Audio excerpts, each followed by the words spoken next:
Hello दोस्तों, स्वागत है आप सभी का आपके अपने YouTube channel Amit Aryan study में।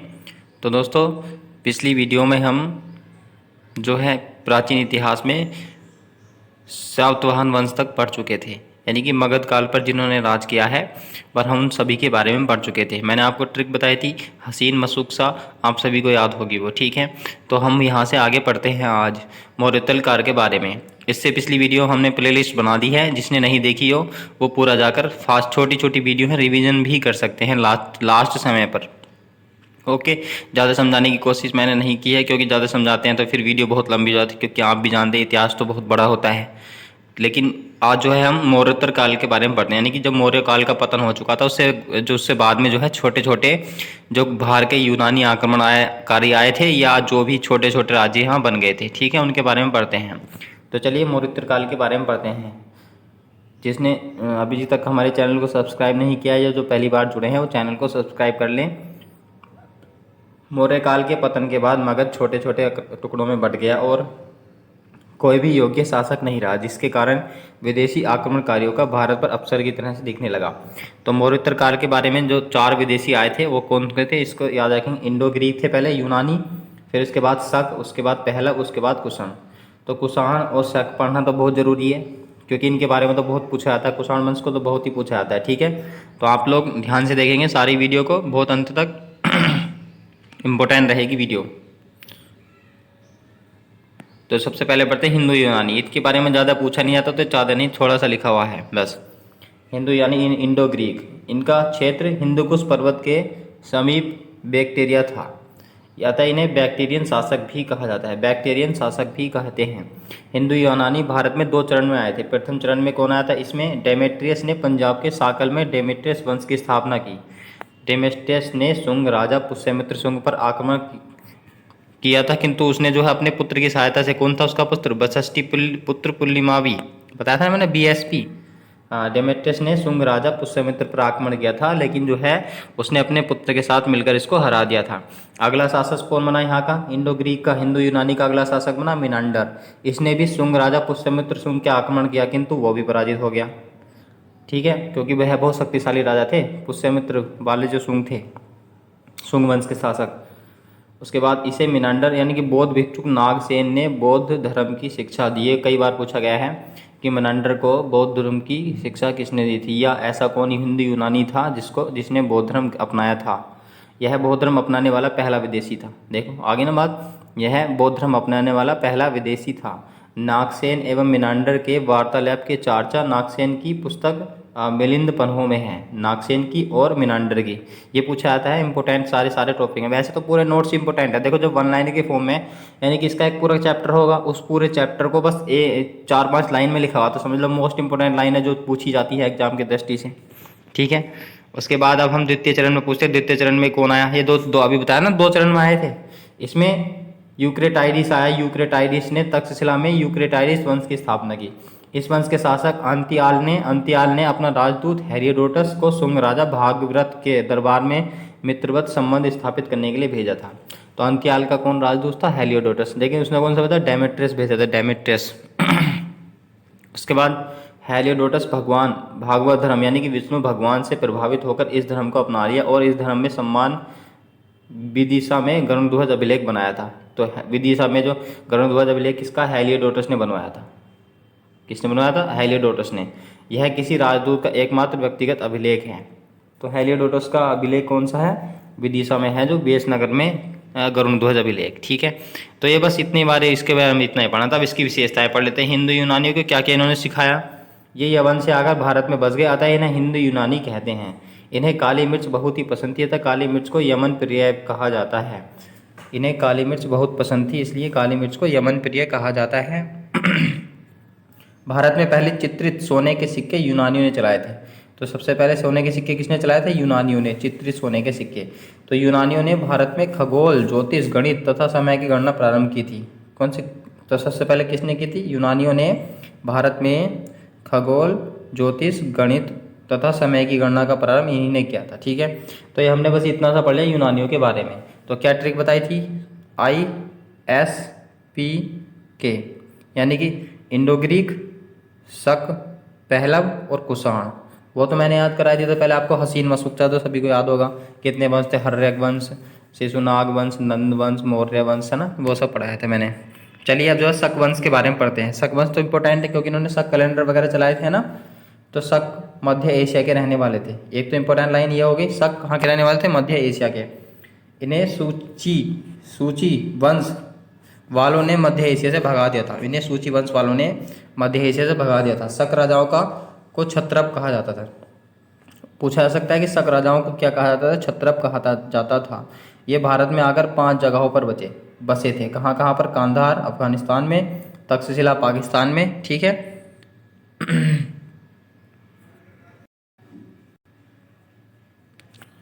मथुरा यूपी, उज्जैन एमपी और नासिक महाराष्ट्र। 5 जगहों पर बसे थे।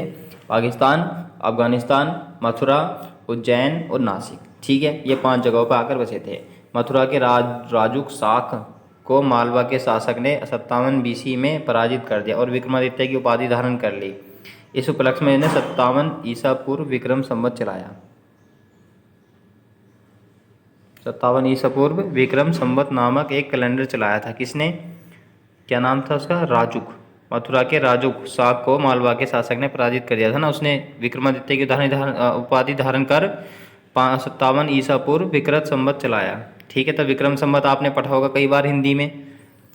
भारतीय संविधान का यह मूल कैलेंडर था, किंतु 1957 में शक संवत को अपना लिया।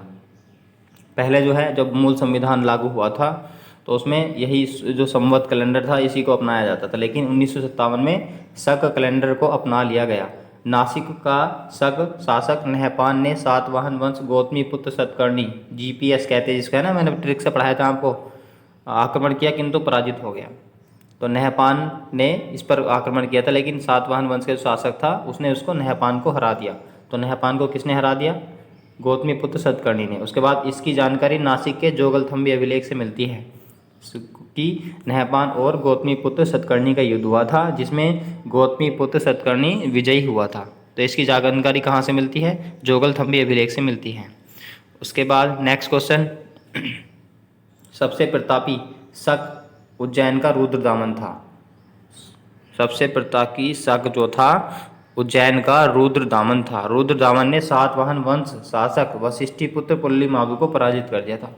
तो इम्पोर्टेंट नाम है रुद्रदामन, ठीक है। ये भी शक वंश का था। इसने वशिष्ठिपुत्र पुल्लुमावी को हरा दिया था। ये भी सातवाहन वंश का शासक था। तो शीशे के सिक्के किसने जारी किए थे? सातवाहन वंश के शासकों ने शीशे के सिक्के जारी किए थे। सातवाहन वंश की स्थापना किसने की थी? सिमुक ने। सबको याद आ रहा होगा आपको, है ना, और फिर से रिवीजन कर लेना, कोई बात नहीं। उसके बाद रुद्रदामन का गुजरात के सौराष्ट्र प्रांत में गिरनार पहाड़ी पर जूनागढ़ अभिलेख मिला है। तो जूनागढ़ अभिलेख किसका है? रुद्रदामन का है। मोस्ट इंपोर्टेंट है, जूनागढ़ अभिलेख किसका है? रुद्रदामन का, ठीक है। यह संस्कृत में लिखा गया भारत का पहला अभिलेख है। तो संस्कृत में लिखा गया भारत का पहला अभिलेख कौन सा? जूनागढ़ अभिलेख है। इस अभिलेख में यह जानकारी मिलती है कि चंद्रगुप्त मौर्य ने सरकारी खर्च के पर गुजरात के सौराष्ट्र में सुदर्शन झील का निर्माण कराया था। मोस्ट इम्पोर्टेंट लाइन है ये। तो ये जूनागढ़ अभिलेख जो है रुद्रदामन का, इसी से ये जानकारी मिलती है कि चंद्रगुप्त मौर्य ने सरकारी खर्चे पर गुजरात के सौराष्ट्र में सुदर्शन झील का निर्माण कराया था। यह अभिलेख चंद्रगुप्त मौर्य के पश्चिम में विस्तार की जानकारी देता है कि उसने यहाँ भी जाकर जो है सुदर्शन झील बनाई, तो समझ लो इसका विस्तार वहाँ तक था चंद्रगुप्त मौर्य का, ठीक है। उसके बाद रुद्रदामन ने इस झील का पुनर्निर्माण अपने अधिकार द्वारा करवाया था, ठीक है। तो रुद्रदामन ने उसका झील का निर्माण फिर से कराया था। गुप्त शासक स्कंदगुप्त ने भी इस झील का पुनर्निर्माण करवाया था। तो बनवाई किसने थी? बनवाई थी चंद्रगुप्त मौर्य ने। किससे पता चलता है? जूनागढ़ अभिलेख से। लेकिन रुद्रदामन ने भी इसका जो है पुनर्निर्माण करवाया था, अच्छे से बनवाया दोबारा से। और गुप्त शासक स्कंदगुप्त ने भी इसको फिर से बनाया था दोबारा से, ठीक है। उसके बाद ब्राह्मी लिपि का आधुनिक रूप देवनागरी लिपि है। हिंदी संस्कृत देवनागरी लिपि में लिखी जाती है। हिंदी और संस्कृत हिंदी किस में लिखी जाती है? संस्कृत देवनागरी में लिखी जाती है, ठीक है। अंतिम शक कौन था? रुद्र सिंह था। अंतिम शक राजा कौन था? रुद्र सिंह थर्ड। तो गुप्त शासक चंद्रगुप्त द्वितीय ने शकों का सर्वनाश कर और इस उपलक्ष्य में विक्रमादित्य की उपाधि को धारण किया था और चांदी के सिक्के चलाए थे। तो शकों का अंत किसने किया था? चंद्रगुप्त द्वितीय या विक्रमादित्य कह सकते हैं। इसने शकों का अंत किया था और विक्रमादित्य की उपाधि को धारण किया। ठीक है। शक शासकों ने 78 ईस्वी में प्रारंभ किए गए कनिष्क के कैलेंडर को इतना अधिक प्रयोग किया कि उसको अपना संवत कहने लगे वो। शक शासकों ने 78 ईस्वी में प्रारंभ किए गए कनिष्क के कैलेंडर को इतना अधिक प्रयोग किया कि इसे शक संवत कहने लगे। चोरी करके ले, कहने का मतलब ये चोरी करके ले गए थे शक कैलेंडर को। चंद्रगुप्त मौर्य ने चलाया था कनिष्क के द्वारा जो चलाया गया था कैलेंडर, तो उसको चुरा कर ये कहने लगे कि हमारा कैलेंडर है, तो इसलिए शक कैलेंडर कहा जाने लगा 78 ईस्वी में। इसी को जो है भारत का राष्ट्रीय कैलेंडर भी कहते हैं, शक। ठीक है। अब हम ग्रेगोरियन कैलेंडर के बारे में पढ़ते हैं, यानी कि जो अब चलता है, ये जनवरी, फरवरी, मार्च, अप्रैल, ये सब जो होते हैं किस कैलेंडर के हैं? ग्रेगोरियन कैलेंडर के हैं। ग्रेगोरियन, ठीक है। यह सूर्य पर आधारित है। यह ईसा के जन्म से प्रारंभ होता है। इसका सर्वाधिक प्रयोग होता है। सब सर्वाधिक प्रयोग इसका ही होता है, सभी को पता है। इसी के बारे में इसी से सारे कार्य होते हैं, सब कुछ होता है, इसी से होता है। हम सब भी इसी को पढ़ते हैं। तो क्या कहते हैं इसको? Gregorian calendar. मतलब जब जीरो हो गया था बिल्कुल ईसा पूर्व से आते आते, तब जो ईसा मसीह का जन्म माना जाता है और इसको ही जो शुरुआत किया जाता है। ठीक है। तो ग्रेगोरियन कैलेंडर के अनुसार 8 जनवरी 2020 है। अच्छा, जबकि ये PDF बनी हुई होगी तब की है।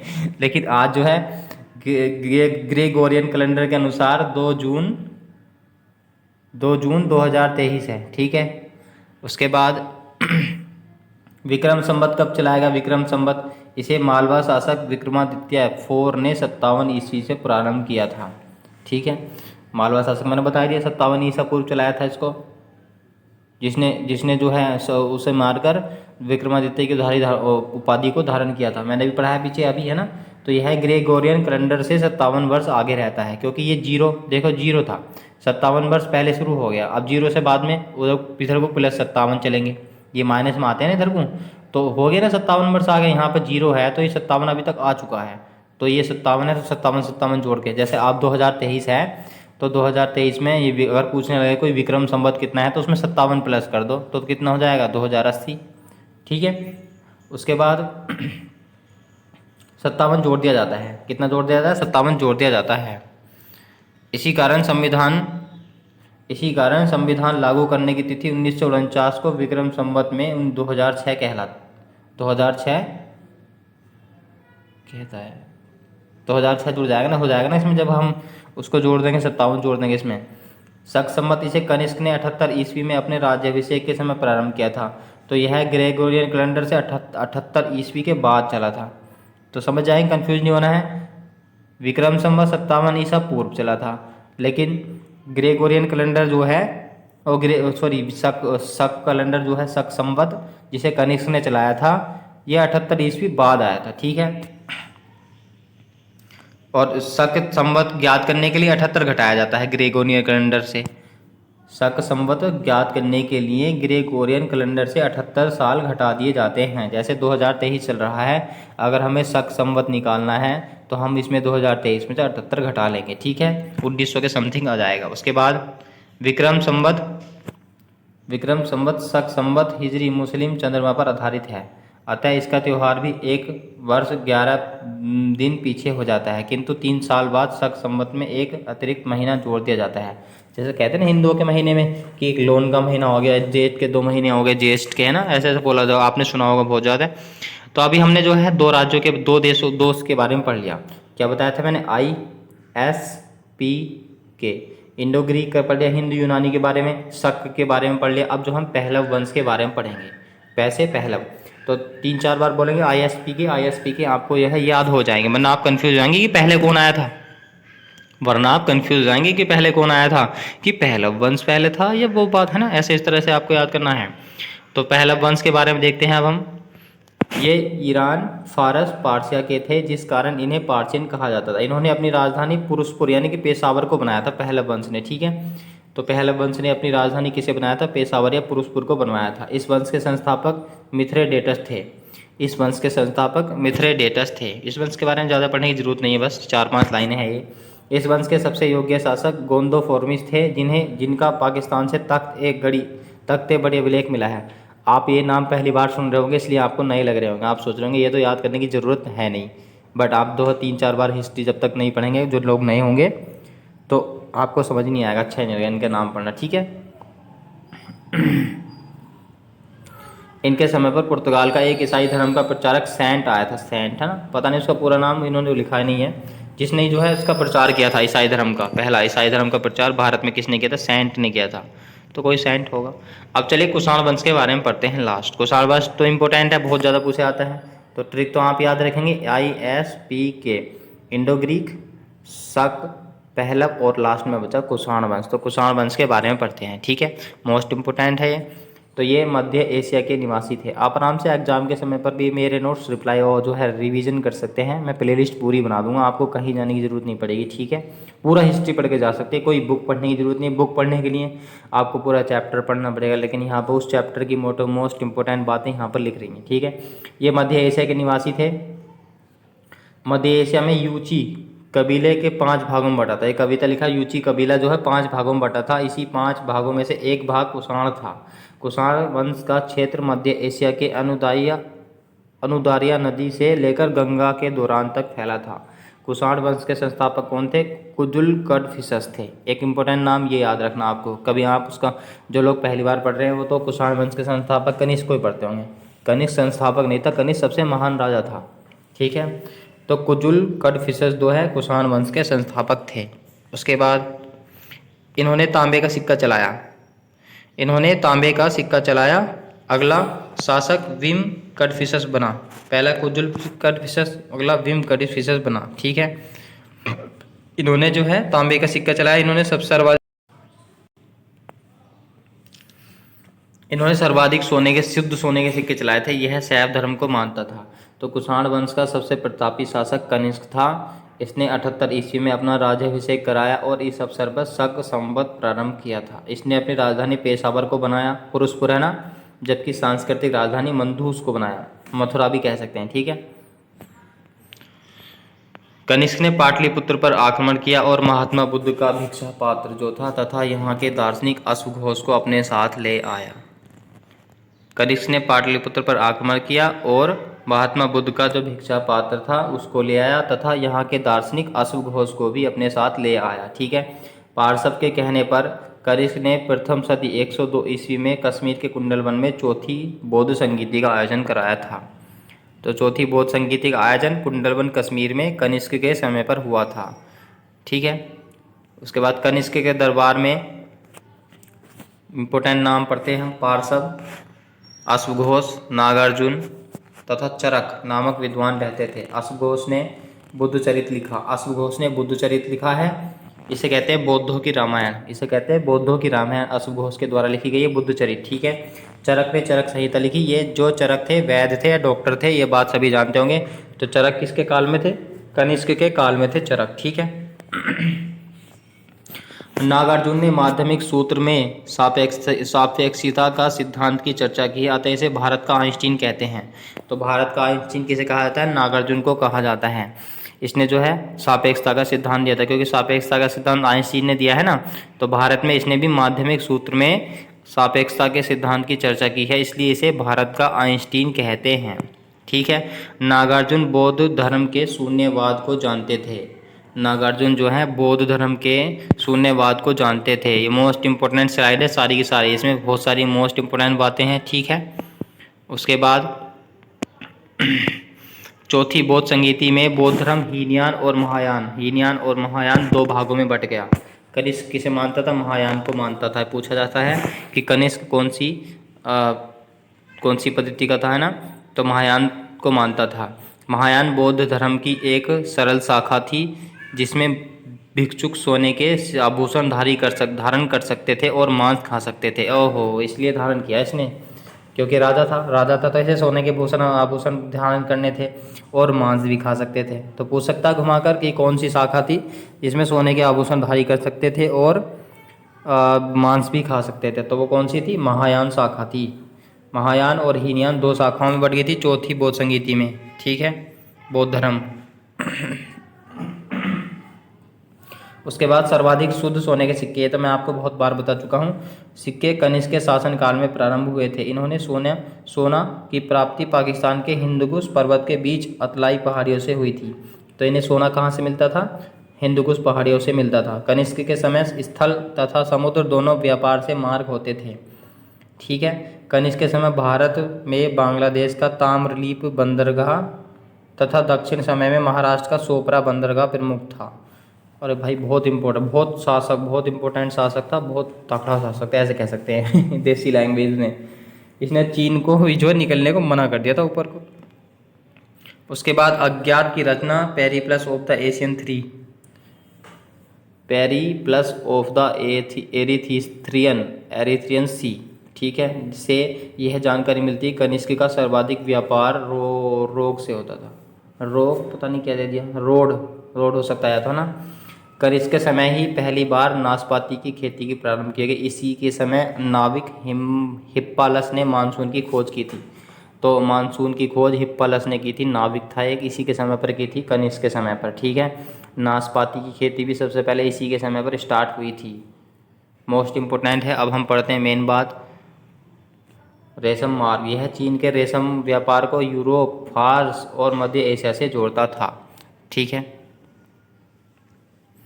इस मार्ग की दक्षिण भाग हिंद महासागर से गुजरता था, जबकि उत्तरी भाग कश्मीर और हिंदुकुश पर्वत को पार करता था। कनिष्क ने रेशम मार्ग पर अधिकार कर लिया था। जहाँ को जैसे ऊपर भारत ऐसा नक्शा बना हुआ ना ऊपर से, तो यहाँ से होके गुजरते थे चीन के लोग, तो यहाँ से व्यापार मार्ग पर कब्जा कर लिया और उनको निकलने ही नहीं देता था। इतना शक्तिशाली राजा था। कनिष्क ने रेशम मार्ग पर अधिकार कर लिया। रेशम मार्ग के होने वाले व्यापार पर कनिष्क टैक्स लेता था, जो उसके अर्थव्यवस्था का सबसे बड़ा स्रोत बन गया। क्योंकि टैक्स लेता था निकलने वालों पे। उसके बाद 105 लगभग 105 में कनिष्क की मृत्यु हो गई। 78 में तो उसने राज्याभिषेक कराया था। अच्छा, इसके उत्तराधिकारी योग्य नहीं थे, जिस कारण इसके छोटे छोटे सामंत अलग हो गए। इस वंश के अंतिम शासक वासुदेव की चर्चा मिलती है। जबकि एक और पूछा जाता है कनिष्क के उत्तराधिकारी कौन थी, तो हुबिस्का कनिष्क की उत्तराधिकारी थी। इसी वंश के सामंतों ने आगे चलकर गुप्त वंश की स्थापना कर दी। तो गुप्त वंश जो शासक थे श्रीगुप्त, गुप्त वंश के संस्थापक, उन्होंने ही जो है ये किसके, शकों के मंत्री थे, कैसे कह सकते हैं, शकों के सामंत थे, शक वंश के, कनिष्क के सामंत थे। ठीक है। तो चलिए अब हम गुप्त के बारे में पढ़ते हैं, गुप्त काल के बारे में। बस ये 2-4 लाइन और पढ़ लेते हैं, ये मुझे इंपॉर्टेंट लगी आपको बताने के लिए, मैं आपको अपने आप को रोक नहीं पाया। जैसे गांधार कला शैली का विकास बहुत बार पूछा जाता है। गांधार कला शैली का विकास जो है कनिष्क के समय पर ही हुआ था। ठीक है। कनिष्क के शासनकाल में। तो इसे मिस्री शैली भी कहते हैं, क्योंकि इसमें यूनानी, मौर्य और शुंग वंश की कलाएँ भी मिलती हैं। ठीक है। इस कला में सर्वाधिक मूर्तियाँ महात्मा बुद्ध की बनी हुई हैं। गांधार कला शैली में महात्मा बुद्ध की सर्वाधिक मूर्तियाँ बनी हुई हैं। इस शैली में मूर्तियाँ काले पत्थर की होती हैं। इस शैली में जो मूर्ति बनती थी गांधार कला शैली में, मूर्तियाँ काले पत्थर की होती थी। उसके बाद एक थी मथुरा शैली। एक तो गांधार कला शैली, एक मथुरा शैली। इसे शुद्ध देसी शैली भी कहते हैं। इसमें भी मूर्तियाँ भगवान बुद्ध की बनी हैं। इसे लाल रंग के पत्थरों का प्रयोग होता है। तो गांधार कला शैली में काले रंग के पत्थरों का प्रयोग और इसमें लाल रंग के पत्थरों का प्रयोग। ठीक है। तो ये हमने पढ़ लिया। ठीक है, ये हमने पढ़ लिया मौर्योत्तर काल के बारे में। अब जो हम गुप्त वंश के बारे में पढ़ने की कोशिश करते हैं। ठीक है।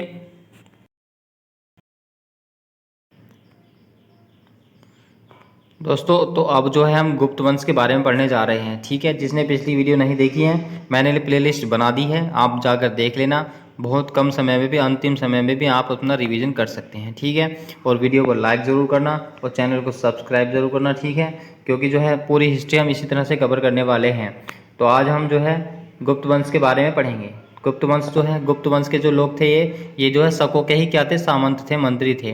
तो अंतिम शासकों को मारकर जो है इन्होंने गुप्त वंश की स्थापना कर दी थी। कब? तीसरी सदी में, मतलब जब सदी चल पड़ी थी। ईसा पूर्व की बात नहीं है ये, है ना, ईसा पूर्व की बात नहीं है। तो गुप्त वंश जो है ये वैश्य थे, ये विष्णु के उपासक थे, विष्णु के उपासक। ठीक है। ऐसा माना जाता है कि कुमार शासकों को ये कुषाण शासकों के सामंत थे। ठीक है। मैंने बताई थी आपको, कुषाण शासकों के सामंत थे। इन्होंने बिहार के स्थान पर उत्तर प्रदेश को अधिक वरीयता दी थी। बिहार के स्थान पर इन्होंने उत्तर प्रदेश को अधिक वरीयता दी थी। उसके बाद इन्होंने अपनी राजधानी उत्तर प्रदेश के कौशाम्बी को बनाया था। तो इन्होंने अपनी राजधानी कहाँ बनाया था? कौशाम्बी, उत्तर प्रदेश की। जबकि कुषाण वंश के शासकों ने अपनी राजधानी कहाँ बनाई थी? पुरुषपुर या पेशावर, ठीक है। इस वंश के संस्थापक कौन थे? श्रीगुप्त थे। इस वंश का अगला शासक कौन था? घटोत्कच। इस वंश का अगला शासक घटोत्कच। स्थापना किसने की थी? श्रीगुप्त ने। इन दोनों शासकों ने सामंत के रूप में ही शासन किया था, अतः इन्हें वास्तविक संस्थापक नहीं माना जाता है, ठीक है। तो वास्तविक संस्थापक तो चंद्रगुप्त फर्स्ट को माना जाता है। इस वंश का वास्तविक संस्थापक चंद्रगुप्त फर्स्ट को माना जाता है, ठीक है। इन्होंने तो याद रखेंगे, स्थापना किसने की थी? श्रीगुप्त ने।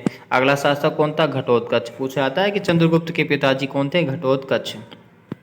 तो अपनी राजधानी कहाँ बनाई इन्होंने? कौशाम्बी। तो ये कुषाणों के सामंत थे, ठीक है। इस वंश का वास्तविक संस्थापक चंद्रगुप्त फर्स्ट था। इन्होंने लिच्छवी कुमारी राजकुमारी कुमार देवी से विवाह किया और इस उपलक्ष्य में उन्होंने राजा रानी प्रकार का सिक्का चलाया था। बहुत इंपॉर्टेंट बात है, बहुत बार पूछी गई, कम से कम 20 बार एग्जाम में पूछा गया होगा। तो इन्होंने लिच्छवी राजकुमारी कुमार देवी से विवाह किया और इस उपलक्ष्य में उसने राजा रानी प्रकार का सिक्का चलाया, ठीक है। उसके बाद चंद्रगुप्त के बाद में अब आता है समुद्रगुप्त। तो यह कुमार देवी का पुत्र था, अतः यह खुद को लिच्छवी दोहित्र कहा जाता था। समुद्रगुप्त के आप भी पता है बहुत सारे नाम हैं, तो एक तो नाम हो गया, इसे लिच्छवी दोहित्र भी कहते हैं, ठीक है। लिच्छवी का नाती, समझ गए, इसका मतलब होता है लिच्छवी का नाती। इसके बचपन का नाम क्या था? कांच था। इसके बचपन का नाम कांच था। समुद्रगुप्त की नीतियाँ आक्रामक विस्तारवादी थी, अतः यह अशोक के विपरीत था बिल्कुल। अतः यह अशोक के बिल्कुल विपरीत था समुद्रगुप्त। भारत का नेपोलियन इसी को कहते हैं ना, ये क्योंकि ये बहुत ज़्यादा कट्टर था। इसने आर्यव्रत यानी कि उत्तर भारत के वह राज्यों के जीतकर अपने साम्राज्य में मिला लिया था, जबकि दक्षिणाव्रत के 12 राज्यों को पराजित कर दिया था, उनमें टैक्स वसूलता रहता था। इन्हीं विजय अभियान के कारण समुद्रगुप्त को धरणीबद्ध कहा जाता था। धरणीबद्ध कहा जाता था क्योंकि ये दक्षिण भारत में भी जो है यहाँ पर जीत कर इनको टैक्स वसूलता था, ठीक है। इतिहासकार B.S. स्मिथ ने समुद्रगुप्त की तुलना नेपोलियन से की है। तो किसने कहा था भारत का नेपोलियन? इसको भारत का नेपोलियन समुद्रगुप्त को कहा जाता है, लेकिन कहा किसने था? B.S. स्मिथ ने कहा था। एक इम्पोर्टेंट बात यह है, किसने कहा था? B.S. स्मिथ ने। मैंने ये बात कई बार आपको अंडरलाइन कर करके पढ़ाई है, क्योंकि फ्यूचर में कभी भी पूछी जा सकती है। पुराणों में कहा गया है कि समुद्रगुप्त का घोड़ा 3 समुद्रों का पानी पीता था। जैसे यहाँ है ना, नीचे हिंद महासागर, इधर बंगाल की खाड़ी, इधर अरब सागर, तो तीनों तरफ यहाँ तक उसने अपना राज्य जीता हुआ था। अर्थात समस्त दक्षिण भारत समुद्रगुप्त के सामने नतमस्तक रहता था, इतना ज़्यादा खतरनाक था ये। श्रीलंका के शासक ने बोध गया में मंदिर बनवाने के लिए अपना दूत समुद्रगुप्त के दरबार में भेजा था। किसके दरबार में भेजा था? समुद्रगुप्त के दरबार में भेजा था। समुद्रगुप्त ने उसे मंदिर बनवाने की अनुमति दे दिया, ठीक है। समुद्रगुप्त ने उसे मंदिर बनवाने की अनुमति दे दिया। समुद्रगुप्त के विजय अभियान की जानकारी प्रयाग प्रशस्ति से मिलती है। अब प्रयाग प्रशस्ति या इलाहाबाद प्रशस्ति, क्योंकि ये इनके दरबारी कवि किसने लिखी है? इनके ही दरबारी कवि ने लिखी है, हरिसेन ने। इनका ही दरबारी कवि था हरिसेन, तो इसने प्रयाग प्रशस्ति लिखी है, ठीक है। तो जिसमें जो है समुद्रगुप्त की जानकारी मिलती है। समुद्रगुप्त ने कृष्ण चरित्र पुस्तक की रचना की, जिस कारण यह कविराज कहा जाता था। तो उसे कविताओं का भी शौक था। समुद्रगुप्त ने कृष्ण चरित्र पुस्तक की रचना की, जिस कारण इसे कविराज कहा जाता था। क्या कहा जाता था? कविराज कहा जाता था, ठीक है। इसे सिक्कों पर वीणा बजाते हुए सैनिक वेशभूषा में दिखाया गया है। तो वीणा बजाते हुए सिक्के किसके मिले? इसी के मिले हैं, समुद्रगुप्त के। बहुत बार पूछा गया एग्जाम में। समुद्रगुप्त के समय सबसे अधिक प्रचलित सिक्का मयूर शैली का था। तो समुद्रगुप्त के समय पर सबसे अधिक प्रचलित सिक्का कौन सा था? मयूर शैली का, ठीक है। इस बात को भी याद रखेंगे, सारी की सारी बातें इंपॉर्टेंट हैं। समुद्रगुप्त के बाद रामगुप्त शासक बना। समुद्रगुप्त के बाद कौन शासक बना था? रामगुप्त, ठीक है। यह एक अयोग्य शासक था। इसकी पत्नी का नाम देवी था। देवी ने रामगुप्त के छोटे भाई चंद्रगुप्त सेकंड के साथ षड्यंत्र रच खुद के पति रामगुप्त की हत्या कर दी थी। जैसा होता आता है आजकल भी, है ना, आजकल भी होता है। तो रामगुप्त बेचारा कोई ऐसी होगा पागल सा, तो उसने अपनी पत्नी, इसकी पत्नी जो थी देवी, इसने छोटे देवर के साथ मिलकर चंद्रगुप्त द्वितीय जो था उसके साथ षड्यंत्र रचकर रामगुप्त की हत्या करती, ठीक है। इसकी जानकारी विशाख दत्त की पुस्तक चंद्रगुप्तम में मिलती है। विशाख दत्त की पुस्तक है ये चंद्रगुप्तम, ठीक है। उसके बाद अब चंद्रगुप्त द्वितीय का शासन काल आएगा। इसने शकों का अंत करा और विक्रमादित्य की उपाधि धारण कर ली। इसने शकों का अंत करके विक्रमादित्य की उपाधि को धारण कर लिया। किसने? चंद्रगुप्त द्वितीय ने शकों का अंत किया था। ठीक है। विक्रमादित्य का अर्थ होता है सूरवीर। विक्रमादित्य का अर्थ क्या होता है? सूरवीर। इतिहास के कुल में 14 शासकों ने विक्रमादित्य की उपाधि धारण की थी। इतिहास के कुल शासकों, कुल इतिहास में 14 शासकों ने। इसने चांदी के सिक्के चलाए। यह न्याय के लिए प्रसिद्ध था। न्याय के लिए प्रसिद्ध था क्योंकि आप भी जानते हैं, कहानी पढ़ी होगी आपने, इसकी जो सीट होती थी बैठने की, राजगद्दी, उस पर परियां रहती थी। इसके न्याय सिंहासन पत्थर का बना था। पत्थर 25 परियां थी उसमें। इसके समय सर्वाधिक विस्तार हिंदू धर्म का हुआ। इसके दरबार के में संस्कृत के 9 विद्वान रहते थे जिन्हें नवरत्न कहा जाता था। आगे चलकर अकबर के दरबार में भी नवरत्न थे ना, इसके दरबार में भी नवरत्न रहते थे। नवरत्न के सबसे प्रमुख कालिदास, अमरदास, वरामिहिर और धन्वंतरी थे। धन्वंतरी कौन थे? वैद्य थे। तो चरक किसके शासनकाल में थे? कनिष्क के शासनकाल में। लेकिन धन्वंतरी जो है चंद्रगुप्त द्वितीय यानी कि विक्रमादित्य के शासनकाल में थे। उसके बाद चंद्रगुप्त द्वितीय के दरबार में कौन आया था? चीनी यात्री विद्वान फाहियान आया था। ये बात आप सभी जानते ही हैं। इसकी पुस्तक के नाम क्या? फो क्यू की इसकी पुस्तक है। जबकि ह्वेनसांग किसके समय पर आया था? हर्षवर्धन के समय पर। उसकी पुस्तक का नाम सी यू की। चंद्रगुप्त द्वितीय के बाद अगला शासक कुमारगुप्त बना। चंद्रगुप्त द्वितीय के बाद अगला शासक कौन बना? कुमारगुप्त। इसने महायान शाखा के शिक्षा नालंदा विश्वविद्यालय को बनवाया था। इम्पोर्टेंट बात है। तो नालंदा विश्वविद्यालय को किसने बनवाया था दोस्तों? महायान शाखा का था यो, इसने बनाया था कुमारगुप्त ने। इसे महायान शाखा का ऑक्सफोर्ड भी कहा जाता। उस ज़माने में इससे बड़ी यूनिवर्सिटी नहीं थी। ऐसा कहते हैं बच्चों कि जब बख्तियार काकी ने इसमें आग लगाई थी ना, तो कई महीने तक इसमें आग जलती रही थी, सुलगती रही थी। इतनी पुस्तकें थी। चीन के लोग तो आए यहाँ से ज्ञान बटोर कर और जो है अपने यहाँ से साक्ष्य ले गए। लेकिन हमारे यहाँ भी चीन से ज़्यादा विस्तार हो सकता था, लेकिन जो है ये मुस्लिम साम्राज्य आया, इसने करने नहीं दिया। इसने जला दिया ऐसे ऐसे साक्ष्य जिनसे बहुत ज़्यादा जानकारी लिखी हुई थी। चीन तभी तो आगे है आज, यहाँ से सीख के गए चीन के लोग। विश्व का पहला विश्वविद्यालय तक्षशिला विश्वविद्यालय था। इसकी स्थापना राजा तक्ष ने करवाई थी। लेकिन ये भी जो है इसकी जो नालंदा विश्वविद्यालय, इसकी स्थापना किसने करवाई थी?